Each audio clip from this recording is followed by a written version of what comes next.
ആദ്യമായിട്ട് അവിടെ വന്ന് കേൾക്കാൻ വന്ന ഒരാൾ ഇദ്ദേഹം അവിടെ ഘോരഘോരം പ്രസംഗിക്കുന്നത് കേട്ട് ഒരു കൈവയ്പ് വാങ്ങി അനുഗ്രഹപ്രദമാകുമെന്ന് വിചാരിച്ച് ആ വേദിയിൽ നിന്ന് ഇറങ്ങി വരുമ്പോൾ പ്രാർത്ഥിക്കണമെന്ന് പറഞ്ഞ് തലകുനിച്ചാൽ ഇദ്ദേഹം അയാളെ തലയിൽ കൈവച്ച് പ്രാർത്ഥിച്ചാൽ ഇദ്ദേഹത്തിൽ പ്രവർത്തിക്കുന്ന ദേവിയാണോ ദേവനാണോ ഇസ്ലാം അരൂപി ശക്തികളാണോ അവിടെ അനുഗ്രഹിക്കുക. ഹായ് പ്രിയപ്പെട്ടവരെ, നമ്മുടെ പുതിയ മുഖ്യമന്ത്രി വി.ഡി. സതീശൻ പല ക്രൈസ്തവ വേദികളിലും സുവിശേഷം പ്രസംഗിച്ചിട്ടുണ്ട്. അദ്ദേഹം ദൈവവചനം പതിവായി വായിക്കുകയും ദൈവവചനത്തിൻ്റെ ശക്തിയും മഹത്വവുമൊക്കെ പ്രസംഗിക്കുകയും ചെയ്യാറുണ്ട്. എന്നാൽ ഈ വിശ്വാസ വിഷയത്തിൻ്റെ പേരിൽ അദ്ദേഹത്തോട് അനേകർക്ക് മതിപ്പ് കൂടുന്നുണ്ടെങ്കിലും നിരവധി പാസ്റ്റർമാരും നിരവധി അച്ഛന്മാരും വലിയ പണ്ഡിതനാണ്, ക്രൈസ്തവ പണ്ഡിതനാണ് എന്ന ധാരണയിൽ അദ്ദേഹത്തെ പുകഴ്ത്തുകയും ചെയ്യുമ്പോഴും എനിക്ക് ഈ വിഷയത്തിൽ തന്നെ ഈ പാസ്റ്റർമാരോടും അച്ഛന്മാരോടും കടുത്ത വിയോജിപ്പാണുള്ളത്. അദ്ദേഹം നിരവധി കൺവെൻഷനുകളിൽ പ്രസംഗിച്ചിട്ടുണ്ട്. കുമ്പനാട് കൺവെൻഷൻ ഉൾപ്പെടെ IPC-കാരുടെ കുമ്പനാട് കൺവെൻഷൻ ഉൾപ്പെടെ അസംബ്ലീസ് ഓഫ് ഗോഡിൻ്റെ പ്രധാനപ്പെട്ട കൺവെൻഷൻ ഉൾപ്പെടെ നിരവധി ബൈബിൾ കൺവെൻഷനുകളിൽ സുവിശേഷ മഹായോഗങ്ങളിൽ അദ്ദേഹം പ്രസംഗിച്ചിട്ടുണ്ട്. ഏതാണ്ട് 200-ലേറെ ക്രൈസ്തവ വേദികളിൽ അദ്ദേഹം സുവിശേഷം പ്രസംഗിച്ചതിൻ്റെയൊക്കെ സംഗ്രഹം ഉൾപ്പെടുത്തിക്കൊണ്ട് DC ബുക്സ് ആദം നീ എവിടെയാകുന്നു എന്ന പേരിൽ ഒരു പുസ്തകം പബ്ലിഷ് ചെയ്തിട്ടുണ്ട്. അദ്ദേഹത്തിൻ്റെ പ്രസംഗങ്ങളോ വചനവ്യാഖ്യാനങ്ങളോ ഒക്കെ വളരെ മികച്ചതാണ് എന്ന് പറയുമ്പോൾ തന്നെ എനിക്ക് ശക്തമായി വിയോജിപ്പുള്ളത് അദ്ദേഹത്തിൻ്റെ ആ വചനവ്യാഖ്യാനത്തോടല്ല, മറിച്ച് അദ്ദേഹത്തെ വചനം വ്യാഖ്യാനിക്കാൻ സുവിശേഷ യോഗങ്ങളിൽ ബൈബിൾ കൺവെൻഷനുകളിൽ കയറ്റുന്നവരോടാണ് എനിക്ക് വിയോജിപ്പുള്ളത്. അദ്ദേഹത്തിന് സുവിശേഷ യോഗങ്ങളിൽ ബൈബിൾ കൺവെൻഷനിൽ പ്രസംഗിക്കാൻ എന്ത് യോഗ്യതയാണുള്ളത്? അദ്ദേഹത്തിൻ്റെ വെറുപ്പ് കൊണ്ട് ഞാൻ പറയുകയല്ല. ഞാനൊരു സുവിശേഷ പ്രസംഗനായതുകൊണ്ട് തന്നെ എനിക്കത് ചോദ്യം ചെയ്തേ പറ്റൂ. എന്തുകൊണ്ടാണ്? ബൈബിൾ പുതിയ നിയമത്തിൽ അപ്പസ്തല പ്രവൃത്തിയിൽ നമുക്ക് കാണാം, രക്ഷ പ്രാപിക്കുന്നവരെ അനുദിനം കർത്താവ് അവരോടൊപ്പം ചേർത്തിരുന്നു. രക്ഷ പ്രാപിക്കുന്നവരെ ചേർക്കുന്നത് അവരെ രക്ഷയുടെ പൂർണ്ണതയിലേക്ക് നയിക്കാൻ തക്ക വിധത്തിലും പുതിയ വിശ്വാസികളെ രക്ഷയിലേക്ക് കൊണ്ടുവരാൻ തക്ക തരത്തിലും ബൈബിൾ കൺവെൻഷനുകളോ സുവിശേഷ മഹായോഗങ്ങളോ നടത്തുമ്പോൾ സദസ്സിൽ ഇരിക്കുന്നവരുടെ നിലവാരം എന്തുമാകട്ടെ, വേദിയിൽ കയറി പ്രസംഗിക്കുന്നവർ രക്ഷ പ്രാപിച്ചവരോ, അതായത് പെന്തക്കോസ്ത് ഭാഷയിൽ പറഞ്ഞ രക്ഷിക്കപ്പെട്ടവരെന്ന് കണക്കാക്കപ്പെടേണ്ടവരല്ലേ? രക്ഷിക്കപ്പെട്ടവരല്ലാത്തവരെ ആ സദസ്സിലുള്ളവർക്ക് പ്രചോദനം കൊടുക്കാനോ രക്ഷയിലേക്ക് നയിക്കാനോ തക്ക വിധം പ്രസംഗിപ്പിക്കാനോ അനുവദിക്കാൻ പാടുണ്ടോ? അത് തെറ്റാണ്. അത് വലിയ ദുർഫലങ്ങളുണ്ടാക്കും. സുവിശേഷ യോഗങ്ങളിൽ സുഖിപ്പിക്കലാണ്, നാട്ടിൽ പല പ്രമുഖരെയും വിളിച്ച് സുഖിപ്പിക്കലാണെന്ന് മാത്രം അറിയാവുന്ന ആ ഉദ്ദേശം മാത്രമുള്ള ആത്മീയ ലക്ഷ്യങ്ങളില്ലാത്ത ചില പാസ്റ്റർമാരാണ് ഇദ്ദേഹത്തെ വിളിക്കുന്നതും പ്രസംഗിപ്പിക്കുന്നതുമെന്ന് എനിക്കുറപ്പുണ്ട്. കത്തോലിക്ക സഭയിലെ മലങ്കര ലത്തീൻ സുറിയാനി സഭകളിലൊക്കെ ഇദ്ദേഹത്തെ അധികവും വിളിക്കാറുള്ളത് ഏതെങ്കിലുമൊക്കെ പൗരോഹിത്യ ജൂബിലിയോടനുബന്ധിച്ച് ആഘോഷത്തിന്, മെത്രാഭിഷേകത്തിന്, അല്ലെങ്കിൽ സ്കൂൾ വാർഷികത്തിന്, അതുപോലുള്ള പൊതുസമ്മേളനങ്ങളിൽ, അങ്ങനെയുള്ള പൊതുസമ്മേളനങ്ങളിലൊക്കെ അതിഥിയായി വിളിക്കാം. അത് വളരെ ആവശ്യമാണ്, ന്യായമാണ്. അദ്ദേഹം വളരെ നല്ല മനുഷ്യനാണ്, നല്ല കാഴ്ചപ്പാടുള്ള നല്ല ആർജവമുള്ള നേതാവാണ്, വിളിക്കാം. അത് ഏത് സമുദായത്തിൽപ്പെട്ടവരെയും നമുക്ക് വിളിക്കാമല്ലോ, ആ പരിഗണനയിലല്ലേ വിളിക്കുന്നത്. അതല്ലാതെ വിശ്വാസികൾക്ക് ആത്മീയ ഉപദേശം കൊടുത്ത് ആത്മരക്ഷ ഉറപ്പ് വരുത്താനുള്ള ഉണർവ് യോഗങ്ങളിലൊക്കെ ഇദ്ദേഹത്തെ പ്രസംഗിക്കാൻ വിളിക്കുക എന്നത് എത്ര വലിയ അബദ്ധമാണ്. ഇദ്ദേഹം രക്ഷിക്കപ്പെട്ടിട്ടുണ്ടോ? നിങ്ങൾ ചിന്തിക്കുക. ഇദ്ദേഹം എത്രയോ വർഷങ്ങളുടെ ബൈബിൾ വായിക്കുന്നു, ബൈബിളിനെക്കുറിച്ച് പ്രസംഗിക്കുന്നു, ഒത്തിരിയേറെ ബൈബിൾ വ്യാഖ്യാനങ്ങൾ വളരെ ആധികാരികമായ പണ്ഡിതർ പറയുന്നത് പോലെ പറയുന്നു, സഭാചരിത്രം വായിക്കുന്നു, പഠിക്കുന്നു, പഠിപ്പിക്കുന്നു. പുരോഹിതരും ക്രൈസ്തവ പണ്ഡിതരും ഇരിക്കുന്ന വേദിയിൽ വത്തിക്കാൻ സൂനോദോസിനെ കുറിച്ച്, നമ്മുടെ ഉദയംപേരൂർ സൂനോദോസിനെ കുറിച്ച്, മറ്റു പല സൂനോദോസുകളെക്കുറിച്ചും സഭയുടെ ഔദ്യോഗിക പഠിപ്പിക്കലിനെ കുറിച്ചും ഒക്കെ പരാമർശിച്ച് ഇയാൾ ശരിയായ പ്രബോധനം തന്നെ കൊടുക്കുന്നുമുണ്ട്. ഇത് ഈ പ്രബോധനം കൊടുക്കുന്ന ഇദ്ദേഹം ക്രിസ്തു വഴി ആത്മാവ് രക്ഷിക്കപ്പെട്ട ആളാണോ? ക്രിസ്തുവിലൂടെയുള്ള രക്ഷ അറിഞ്ഞ ആളാണോ? ക്രിസ്തുവിനെ രക്ഷകനും നാഥനുമായി സ്വീകരിച്ച ആളാണോ? അല്ല എന്നെനിക്ക് ഉറപ്പ് പറയാൻ കഴിയും. നിങ്ങൾക്ക് മനസ്സിലായിട്ടുണ്ടാവുമല്ലോ. കാരണം ക്രൈസ്തവ വേദികളിൽ വന്ന് ഒത്തിരിയേറെ ഘോരഘോരം പ്രസംഗിക്കുമ്പോൾ തന്നെ ഇസ്ലാം വേദികളിൽ പോയി അവരുടെ പുസ്തകത്തെക്കുറിച്ചും അവരുടെ പ്രവാചകനെക്കുറിച്ചും മഹത്വവൽക്കരിച്ച് ഇതുപോലെ തന്നെ പറയാറുണ്ട്, ഇതുപോലെ തന്നെ പാണ്ഡിത്യം പ്രസംഗിക്കാറുണ്ട്. അതുപോലെ ഹൈന്ദവ വേദികളിലും ഹൈന്ദവ തത്വങ്ങൾ പ്രസംഗിക്കാറുമുണ്ട്, ഹൈന്ദവ അമ്പലങ്ങളിൽ പതിവ് സന്ദർശനം നടത്താറുമുണ്ട്. മുഖ്യമന്ത്രിയായ ശേഷം ഗുരുവായൂർ അമ്പലത്തിൽ പോയത് തെരഞ്ഞെടുപ്പിൻ്റെ റിസൾട്ട് വരുന്നതിൻ്റെ തൊട്ട് മുമ്പ്, റിസൾട്ട് വന്ന ശേഷം മുഖ്യമന്ത്രി ആകേണ്ടതിനുള്ള കാര്യങ്ങൾക്കൊക്കെ വേണ്ടിയിട്ട് പ്രാർത്ഥിക്കാൻ മംഗലാപുരത്ത് മൂകാംബിക ദേവീക്ഷേത്രത്തിൽ പോയതും അവിടെ പതിവായിട്ട് പോകുന്നതാണെന്ന് പരസ്യമായിട്ട് അവിടെ വെച്ച് അഭിമാനപൂർവ്വം പറഞ്ഞതും, അപ്പോൾ അത്യാവശ്യ ഘട്ടത്തിലൊക്കെ ജീവിതത്തിലേറെ സ്വാധീനിച്ചതും അനുഗ്രഹിച്ചതും ദേവിയാണെന്ന് അവിടെ അദ്ദേഹം പലരോടും പറഞ്ഞതും ഒക്കെ മീഡിയയിൽ വന്നിട്ടുള്ളതല്ലേ. സത്യപ്രതിജ്ഞാ ദിവസം രാവിലെ പ്രാർത്ഥിക്കാനായി വീട്ടിലേക്ക് പാസ്റ്ററെ വിളിച്ചു എന്നറിയാവുന്നവർ ഔദ്യോഗിക വസതിയിൽ താമസത്തിന് മുമ്പ് ഹോമങ്ങളും പൂജകളും നടത്തി എന്നതുകൂടി അറിയണം.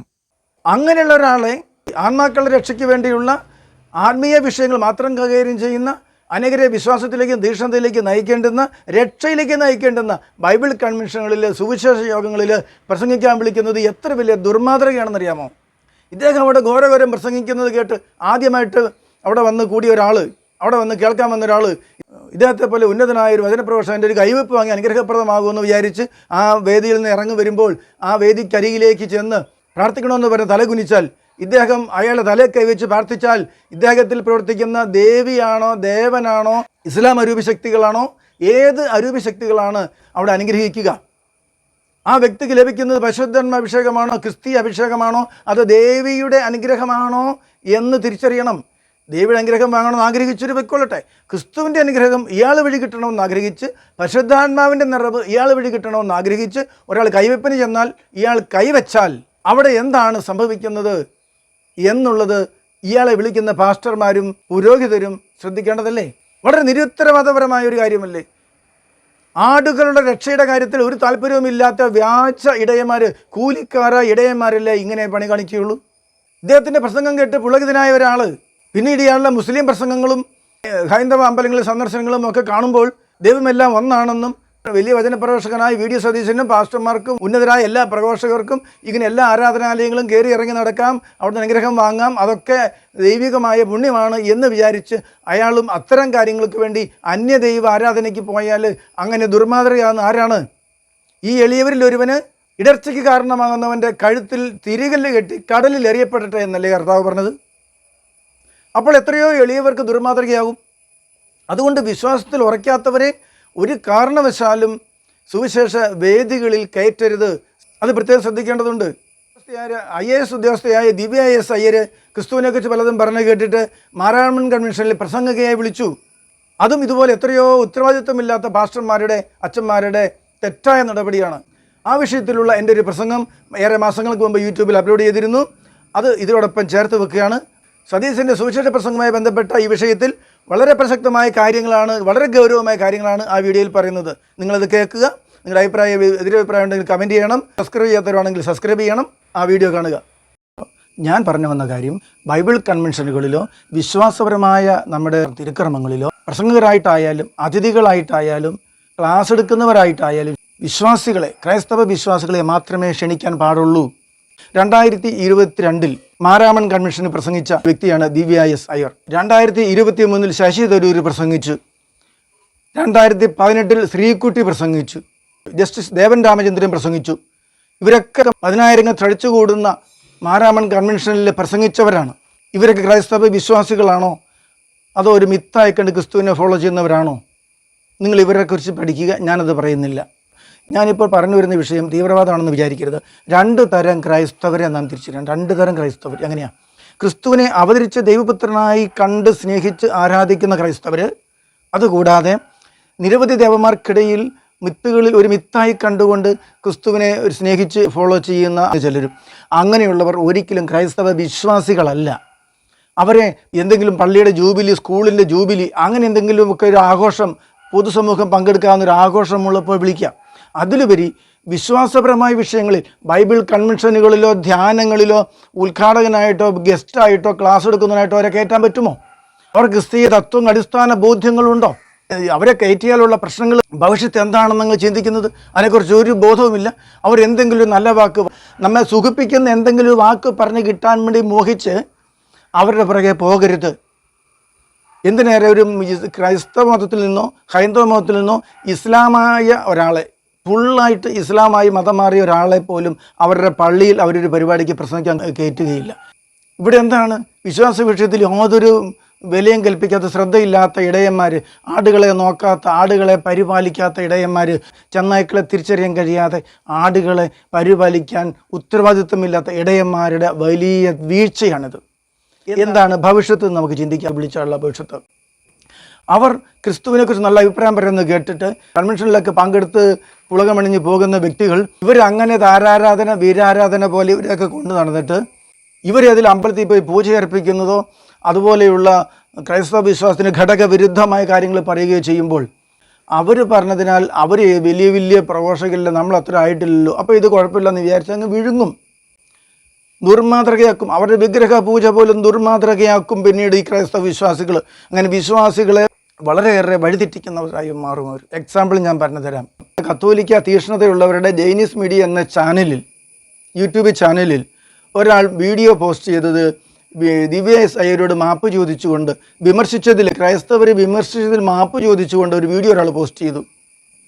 ഒരു ജിൻഡോ വേലൂർ അയാൾ പറയുകയാണ്, ഇവരാരാണെന്നാണ് വിചാരിക്കുന്നത്, ഇവർ വളരെയേറെ മികച്ച സുവിശേഷ പ്രഘോഷകയാണ്, മാരാമൺ കൺവെൻഷനിൽ ക്ഷണിക്കപ്പെട്ട ഒരു സുവിശേഷ പ്രഘോഷകയാണ് ഇവരുടെ അത്രയും നിലവാരമോ ക്രിസ്തു വിശ്വാസമോ നമുക്കായിട്ടില്ല, ഇവരെ കണ്ടാണ് പഠിക്കേണ്ടത് എന്ന് ഒരു സുവിശേഷ പ്രസംഗകൻ ജൈനീസ് മീഡിയയിൽ ഇട്ടതാണ്.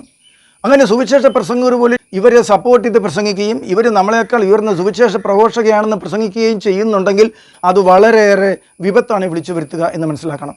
ഇവരെ ഫോളോ ചെയ്യാണ് ക്രൈസ്തവ വിശ്വാസത്തിൽ. ഇവരെ ആരെങ്കിലുമൊക്കെ ഫോളോ ചെയ്തോട്ടെ. ക്രൈസ്തവ വിശ്വാസ വിഷയത്തിൽ ഇവരെ ഫോളോ ചെയ്യാൻ പാടുണ്ടോ? ഇവരെ പോലുള്ള ഇങ്ങനെയുള്ള പ്രസംഗകരെ വിളിച്ചത് കൊണ്ടുള്ള ഭവിഷ്യത്തല്ലേ ഇത്? ക്രിസ്തു വിശ്വാസി എന്ന് പറഞ്ഞ് ക്രൈസ്തവ സ്റ്റേജിൽ പ്രസംഗിക്കാനുള്ള യോഗ്യത എന്താണ്? ഒന്നാമതായി തീരുമാനിക്കണം, അത് ക്രൈസ്തവ വിശ്വാസം സ്വീകരിച്ച ബാപ്റ്റൈസ്ഡ് മാമോദിസം മുങ്ങി ക്രിസ്ത്യാനി ആയിരിക്കണം. ആ നിബന്ധന ഉണ്ടാവണം. ഏതെങ്കിലും ഒരു ധ്യാന സെൻറ്ററിൽ ധ്യാനിക്കാൻ വന്നിട്ട് ഒരു അനുഭവ സാക്ഷ്യം പറയുന്ന ആളെക്കുറിച്ചല്ല ഞാൻ പറയുന്നത്. ക്ഷണിക്കപ്പെട്ട അതിഥിയായി പ്രസംഗിക്കാനായിട്ട് വിളിക്കപ്പെടുന്നവർ മറ്റേതെങ്കിലും മതങ്ങളിലെ മതകർമ്മങ്ങൾ പരസ്യമായി അനുഷ്ഠിക്കുന്നവരോ അന്യമത ആരാധനാമൂർത്തികളെ വീട്ടിൽ വെച്ച് പൂജിക്കുന്നവരോ ആയിരിക്കരുത്. മാമോദിസ വഴി ക്രൈസ്തവ വിശ്വാസം സ്വീകരിച്ചവരായിരിക്കണം. ക്രൈസ്തവ വിശ്വാസത്തിൻ്റെ ഒരു മിനിമം ജീവിതമുള്ളവരായിരിക്കണം.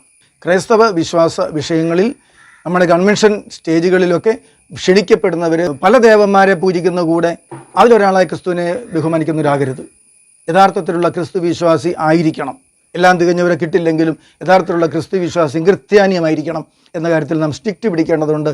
ഇത് ആത്മരക്ഷയുമായി ബന്ധപ്പെട്ട കാര്യമാണ്, സാരമായ കളിതമാശയല്ല എന്നും മനസ്സിലാക്കിയിരിക്കണം.